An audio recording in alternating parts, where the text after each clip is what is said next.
الحمد لله رب العالمين نحمده ونستعينه ونستغفره ونعوذ بالله من شرور أنفسنا ومن سيئات أعمالنا من يهده الله فلا مضل له ومن يضلل فلا هادي له وأشهد أن لا إله إلا الله وحده لا شريك له وأشهد أن سيدنا ونبينا محمدا عبده ورسوله بلغ الرسالة وأدى الأمانة ونصح الأمة وجاهد في الله حق جهاده اللهم صل وسلم وبارك وأنعم عليه وعلى آله وصحبه وعلى كل من تبع سبيلهم إلى يوم الدين وبعد إخوة الإسلام إخوة الإيمان السلام عليكم ورحمة الله تعالى وبركاته أيها الإخوة هند يوتر من دنجن على جوتين نند خبو الحالي جدنا فيوندوري eno yaasi kin fondo yi fewno kam mi hewti ɗon de ko kara mi hewtiri ɗo ani embouteillage on tawi no ɗuuɗi betake haray hannde hiɗen ka babu nasiha natanasahu fima baynana hayso yaqulu llahu tabaraka wa taala innama almuminuna ihwa ala ikhbaran an nuhin alayhi salatu wassalam وأنصح لكم وعن هود عليه الصلاة والسلام وأنا لكم ناصح أمين لقد سمعتم أيها الإخوة ما ورد في هذه الآيات الكريمات من أناس ليس اعتبارهم أناسا فحسب بل هم من الرسل وكذلك من المبعوثين إلى من كانوا في وقتهم غير أنه ما نزل إليهم هو يذهب إلى أن يصلنا نحن أيضا لذلك فالقرآن الكريم يعني رجع إلى ما كانوا عليه في وقتهم حتى نحن أيضا نعرف أنما هم قاموا بنصيحة أهلهم بهذه النصائح القيمة ولنتناصح بها نحن أيضا ونقوم بتطبيقها حتى نكون من أولئك الذين من الله عليهم أسأل الله سبحانه وتعالى أن يجعلنا من المسلمين الذين يستمعون القول فيتبعون أحسنه إخوة الإسلام إخوة الإيمان أما إذا عدنا إلى الأحاديث الكريمات التي وردت في هذا الباب فالأول عن أبي رقية تميم ابن أوس الداري رضي الله تعالى عنه أن النبي صلى الله عليه وسلم قال الدين النصيحة الدين النصيحة الدين النصيحة فتساءلوا وقالوا لمن يا رسول الله فقال لله ولكتابه ولرسوله ولأئمة المسلمين وعامتهم رواه مسلم يوم غوتوبه باو يتودي الله سبحانه وتعالى جولن نولاد مكو صلى الله عليه وسلم en yetti Allah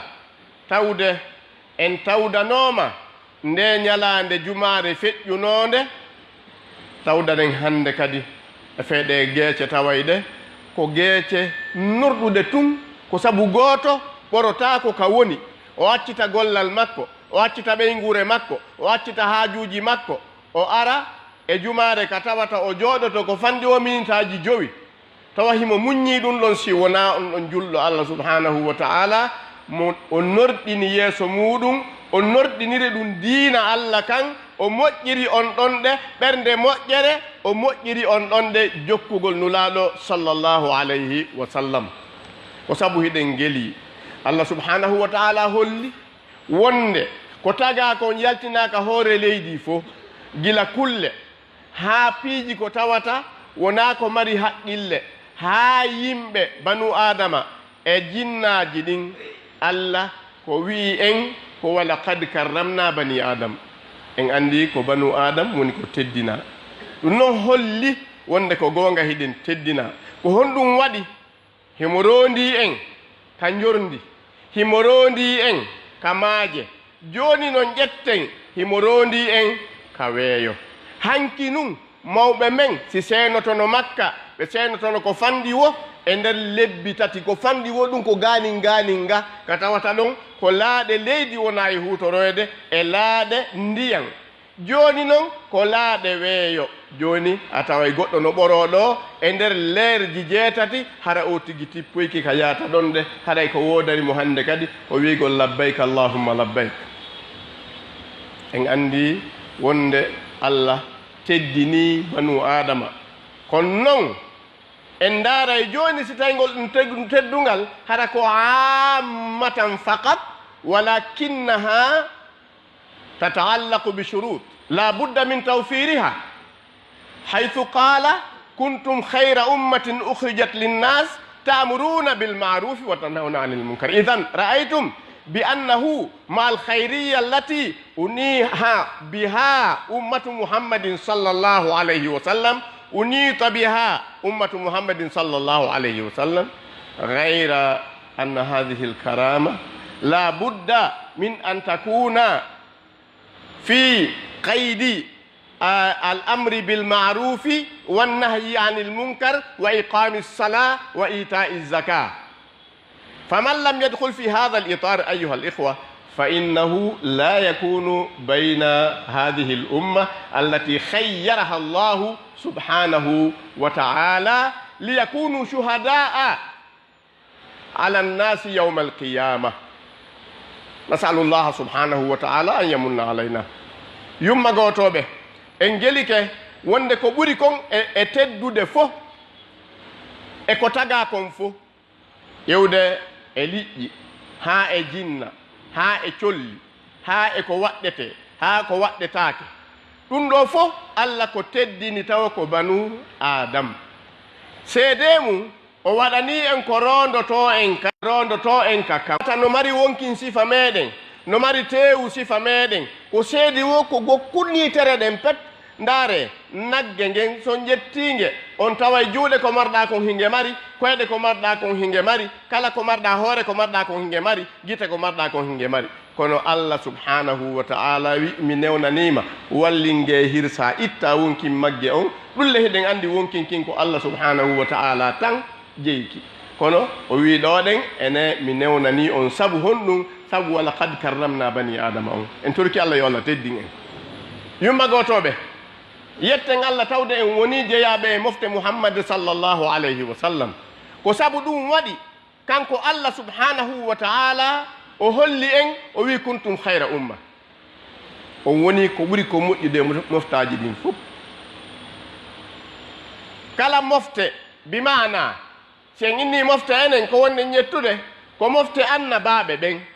gila annabi adama ha hewti e meɗen en andi kala yimɓe tawanoɓe on ɗon de annabajo o heɗitimo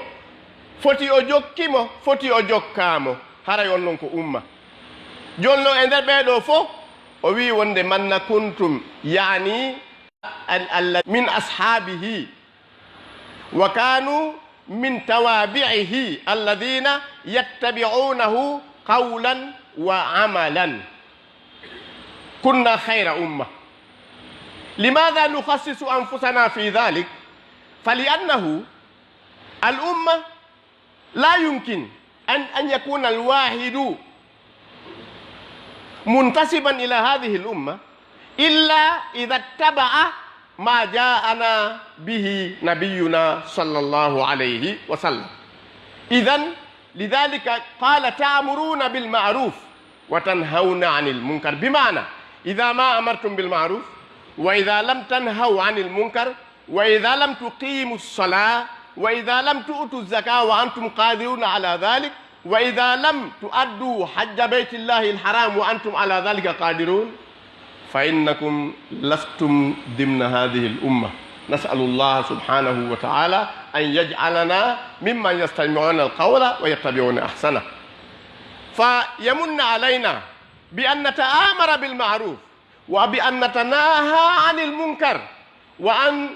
نقوم بكل ما يأمر الله سبحانه وتعالى به ورسوله صلى الله عليه وسلم وأن نبتعد عما نهى عنه الله سبحانه وتعالى ونهى عنه رسوله صلى الله عليه وسلم إذن نسأل الله أن نكون ضمن خير الأمة التي أخرجت للناس وذلك بأن نأمر بالمعروف وبأن ننهى عن المنكر yumma gotoɓe toroɗen Allah yo Allah waɗu en jeeyaɓe ɓen ɗonɗe tawɓe ko suɓaɓe sutta e ɓeɗoɗen yimɓe tagee fo tawaɓe ko banu adama marɓe haqqille ko ɗum waɗi on andi o wi walaqad karramna ko hombo ko bani adama ko ɓaahiɓe mari haqqille sina ɗum lande jannguɓe ɓen e hellaka science ji on taway liƴƴi wiyete ɗin delphine hiɗi mari hitoji 13 ɗi hitoji 13 hito wo nanda e ngoya kono e fey ɗum ɗon ɗi mara haala hakkunde majji Allah moƴƴorali e majji haala hiɗi marle haqqille si ɗi yi ko ɗi hulɓini ɗi dogay kono noon ɗi mara on ɗon ɗe okkede fasahatul lisan ka tawata singil falama goɗɗum ko yongil wowlu wonade joopagol ɓa ko ɓe wiyata joopagolngol ko lugatul alami alluga al alamiya wa hiya lugatul ishara en fo hiɗen fotay ɗum noon sa yahi ɗoɗen ka tawata ko woloɓe gerse tun ha hande ɓe yaltali ɓe wowli haala wosina gersere maɓɓe nden sa wi a waɗi o tigi ni o ara hara himo andi ko wiɗa ka pular ko ar si a wi o tigi a waɗimo ni o andi ko wiɗa ko jooɗo ko wano noon ɗe on gelike en andi wonde e jaka haala kan ko hunde yeɗɗunde ɗum ɗon koko Allah hertiniri ɗum e banu adama fof Allah hertiniri en ɗum yo allahu lamɗo moƴƴo e meɗen yumma gotoɓe haray ɗo النصيحة التي نقوم بها مع بعض هو أن نقوم بالأمر بالمعروف فيما بيننا وبالنهي عن المنكر فيما بيننا ونتآمر في ذلك بأن نقيم الصلاة وبأن نؤدي الزكاة لمن كتب الله له هذا الغنى الذي يمكنه من إخراج الزكاة بعد توفر الشروط التي نعرفها في أداء تلك الزكاة أقول قولي هذا وأستغفر الله ولي ولكم فاستغفروه من كل ذنب إنه هو الغفور الرحيم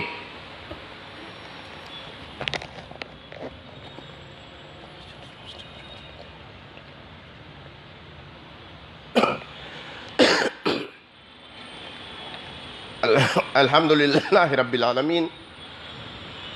والعاقبة للمتقين ولا عدوان إلا على الظالمين وصلى الله وسلم وبارك وأنعم على نبينا محمد وآله وصحبه وعلى كل من اقتفر أثرهم إلى يوم الدين أيها الإخوة لقد جاء في الأحاديث التي نتابعها لمتابعة النصيحة فيما بيننا الذي جاء عن جرير ابن عبد الله رضي الله تعالى عنه قال بايعت رسول الله صلى الله عليه وسلم على إقام الصلاة وإيتاء الزكاة والنصح لكل مسلم متفق عليه كما ورد عن أنس رضي الله تعالى عنه عن النبي صلى الله عليه وسلم قال لا يؤمن أحدكم حتى يحب لأخيه ما يحب لنفسه متفق عليه يوم غوتوبه en yetti Allah subhanahu wa ta'ala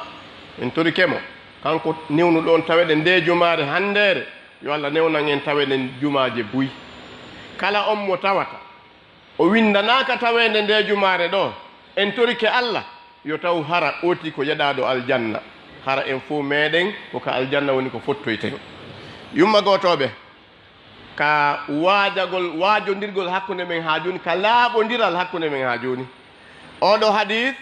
mo o sahabajo nulaɗo sallllahu alayhi wa sallam ɗulle ko jarir ibne abdillahi radiallahu taala anhu maki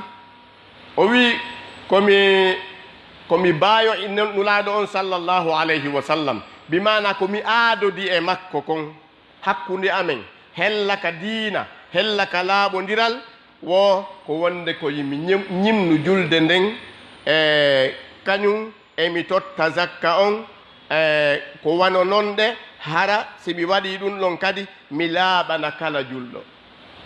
yumma gotoɓe tawsi ɗum no hakkunde men hannde tawsi hiɗen laaɓodiri taw hiɗen laaɓodiri ka taabe men madina ɗo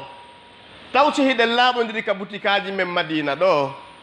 enen ɓe allah okki ɓen feere yo yahu soodoya makiti ara jonnore yo yahu soodoya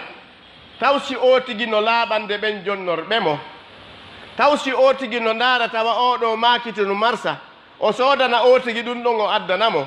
taw ɓe iway ɓe nder ara tawa en ka butikaji men ga ɓe soodana en mbuyi siko pièce détaché siko ko ñaameteeji taw si hiɗen jonnude ɓe ko annduɗen ko wonde marsoye kaako ko annduɗen ko wonde ɗum ɗo marsata neeɓay junngo men ɗo woni ko ɗum wonɗen suɓude si oti yari o annda jonne mo ɗum ɗum o yaha o jooɗoyo tawa kanko ko arno kon ko fiyo yaaru yeeso o yaha o jooɗoyo ɓa pellet si o tigi yaadi e makiti makko on tawi on ɗon marsali haray o jooɗike on anndi ko watta ɗum ko angal laaɓodiral yummagootoɓe laaɓodiren wallahi karama koɓe men yimoɓe men ka pular ɓe maki laaɓal ko diina mo laaɓanali tagee fan on tuma allah nangimo wiide tuubi gaynata laaɓodiren wallahi ha si ɗum waɗino ka leydi men ɗo gooto e goɗɗo piratano si ɗum waɗino ka leydi men ɗo gooto e goɗɗo janfodirtano si ɗum waɗino ka leydi men ɗo gooto e goɗɗo fottatano mo kala ɗuuro oya feƴƴa en torki allah yo allah moƴƴo e meɗen yo allahu lam ɗum ittu o konnangu e ngayngu ka nder ɗerɗe meɗen hiɗen geli wonde manna julɓe ɓen hakkunde maɓɓe hiɓe wayi wa honɗum hiɓe wayi waɗe birkiije si birkiire yettama waɗama ɗo kayre tun nde wawata darnude suudu si ɗe yowindirama kanje tun e noone goto ɗe wawata darnude suudu kono noon ko ɗe luutodire te wona yani ɗe jogindire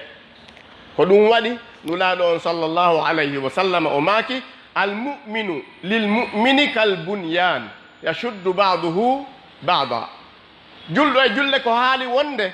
ko wano ɗe birkiije darnirɗe suudu koyo taw hara simi yii nokku ka tawata tampinte ma ka tawata an on a wawata heɓirande ɗon hoorema mille miɗo andi feere no heɓira ɗon koyo mi nodde mi walle an kadi mi holle si a rewri ɗo ni a heɓay sa a rewri ɗo ni a faɗay sa a rewri ɗo ni do hara no moƴƴanma sa a rewri ni haray moƴƴanama ko ɗum ɗo woni nasiha ko ɗum ɗo woni laaɓodirgol mi torki allah yo allah windan en ɗum ɗon yummagotoɓe ko ɗum waɗi oɗo o holli en wonde komi aadodi e nula ɗon bayi a yani ko wiigol joni mi okkima konngol angol konngol komi okki kon nulaaɗo on wonde ko hoore ɗum men tawtindirta ñande darngal ko ɗiɗo piiji ngo haray ala iqami salah en andi wonde manna al ahdu alladi baynana wa baynahum salah yani bayna al kuffar faman taraka salah minna fa huwa aqal min al kafir limadha li anna al kafira huwa abda ma fi nafsihi wa amma al muslim idha عهد الله أنه سيقوم بإقام الصلاة ثم لم يفعل ذلك فيكون بأنه وعد ولم يكمل الوعد فإنه يكون منافقا وأنتم تعرفون بأن الله من النار إذا من لم يوفي بالعهد فإنه منافق إخوة الإسلام علينا أن ننصح لأنفسنا باتباع شريعة الله سبحانه وتعالى وننصح الآخرين بأن نقوم بقول الحق لهم وإرشادهم إلى سواء السبيل ولا تترك أخاك فإنه يضل ثم تقوم بالاستهزاء به هذا لا يجوز في الإسلام أيها الإخوة yumma gotoɓe haray en toriki allah yo allah waɗɗon julɓe moƴƴuɓe julɓe laaɓodirɓe en toriki allah yo allah ittu guere hakkude meɗen ko ɗum ittata noon guere on hakkude men ihwatal islam wallahi ko sen laɓɓini ɓerɗe men ɗen sa laɓɓinani nene goto ma ɓernde on fotti haray hiɗa yurmamo sa tawi himo wujja a yurmetemo sa tawi himo perdi a yurmetemo sa tawi himo jatta a yurmetemo amma noon so tawi woni harana ɗum ka ɓernde sa yii haray a hollay wonde hiɗa yurmamo kono ko haqiqa nder haray moƴƴa en torki allah yo allah darnu en ɗum ɗon yumma gotoɓe haray ko ɗum ɗon woni ko hanuɗen wadde hakkude meɗen tataɓum ɗum ka hadisaji ɗo koko anas ibnu malik maaki ko radiallahu taala an wonde nulaɗo on sallllahu alayhi wa sallam o maaki la yuminu ahadukum hatta yuhibba li akhihi ma yuhibbu li nafsi goto e men wallahi o gomɗinta gonga gomɗinal ko laaɓi ka gomɗinal ha o tigi yiɗana nene goto makko on ko hombo woni nene goto ma ikhwatal islam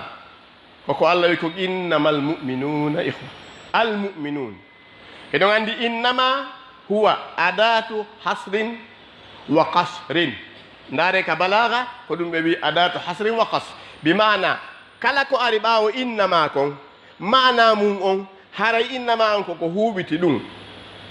wo ande ko woni nene goto tigi tigi ko homɓe almuminun ko ɓe wiɓe la ilaha illallah muhammadun rasulullah yen andu wonde manna la ilaha illallah sellata si wona an naqula an na'taqida dhalika fi qulubina thumma nantiqu biha fi alsunina thumma na'malu bimuqtadaha bima'na na'mal bima amarat bihi la ilaha illallah amma idha anta qulta dhalika faqat wala tubali bima tahmiluhu hadhihi alkalima yumma gotoɓe haray en andi goto e meɗen ɗo si o tigi acci place no sakko makko ka juulide ɗo fuɗɗorta o duñi on nene goto makko kanko himo faala jooɗade moƴƴa o jaɓal nene goto makko on jooɗo moƴƴa hara o yiɗanimo ko yiɗani ko hoore makko la hara o naali o tigi o yiɗani ko hoore makko a yahi a ndaari nene goto ma mo alaa ɗo onda ko ammi hoolori o tigi adda mbuuɗi e ma walla mi heɓa leykal kami darna immoɗa yaha ndaara tawa ko ka kaaƴe woni tun soodanamo ara yiɗanimo ko yiɗanɗa ko hoore ma immoɗa ɗo ɗen goɗɗo ina laɓɓanoyanɗa otowal yandi mi yaha ndaaroya otoje tawayde ɗen ka ngari ɗe ɓuraka kono ka nder hiɗa andi ɗen ɗon motor mum moƴƴa ma ɗum noone ɗen ɗon moƴƴa soodanamo hara siko hoore ma a soodanta hara yiɗanimo ko yiɗanɗa kon hoore ma la ihwatal islam ihwatal iman haray ɗo koye en wattu haqqille mo kala e meɗen yiɗana nene goto mum on ko yiɗani kon hoore muɗum si en waɗi ɗum haray Allah moƴƴike e meɗen mi torike Allah yo Allah moƴƴo e meɗen yumma gotoɓe ko andirton wonde nulaɗo on tawno hulani mofte mum ɗen si goɗɗo arino ha hewtimo inna nulaɗo mi faala ya waɗan gouverneur nokkel kaari nulaɗo on daara emo taw ha moƴƴa o tenjinamo ha si o tigi ari o tawi himoloyi en jangino ka sira nulaɗo sallllahu alayhi wa sallam ka sahabaɓe goo arno en nulaɗo waɗan gouverneur nokkel kaari nulaɗo on maki hiɗa yurmalan gouverneur yagal heƴata e ma bi mana ande ko woni kon e laamu bi mana golle ko woni kon e laamu bi mana landitede ko woni kon e laamu heƴata e ma ko ɗum waɗi umar radiallahu taala an ɓaawoni hewtika o feƴƴina o andiɗo o feƴƴinayi yimɓe ɓen fof moɓe wi umar tan ko watta abdoullahi momano ɗo accu wasiyanoɗa on ɗon laamu ngun siya feƴƴi umar inni la ilaha illallah muhammadun rasul e yoja kawno on faala kalan o wi min komi hulani ɓeygure umaru nden ko bone ko umaru waɗi kon ka laamu wona goɗɗo mi accata yo wontu ka laamu hande kadi dey ɓiɓɓe am ɓen yomin accirni ɓeygure ande yomin accirni en andi e jaka umaru yii bone ko woni kon ka laamu hari himo yiɗani ɓe ɓiɓɓe ko tawata ɗum ɗon hewtataɓe on kay kanko umaru wi ɗon on min accirini yumma gotoɓe oɗo hollali en wonde manna enele laamu ko bone en toɗuki Allah yo Allah yurme en ربنا آتنا في الدنيا حسنة وفي الآخرة حسنة وقنا عذاب النار ربنا هب لنا من أزواجنا وذرياتنا قرة أعين واجعلنا للمتقين إماما اللهم اجعل جمعنا هذا جمعا مغفورا وتفرقنا بعده تفرقا معصوما اللهم لا تجعلنا ولا فينا ولا معنا شقيا ولا مطرودا برحمتك يا أرحم الراحمين اللهم من أحييته منا فأحيه على الإسلام ومن توفيته فتوفه على الإيمان يا أرحم الراحمين ربنا هب لنا من أزواجنا وذرياتنا قرة أعين واجعلنا للمتقين إماما عونك يا معين وبك نستعين ولا حول ولا قوة إلا بالله العلي العظيم سبحان ربك رب العزة عما يصفون وسلام على المرسلين والحمد لله رب العالمين قوموا إلى صلاتكم يرحمكم الله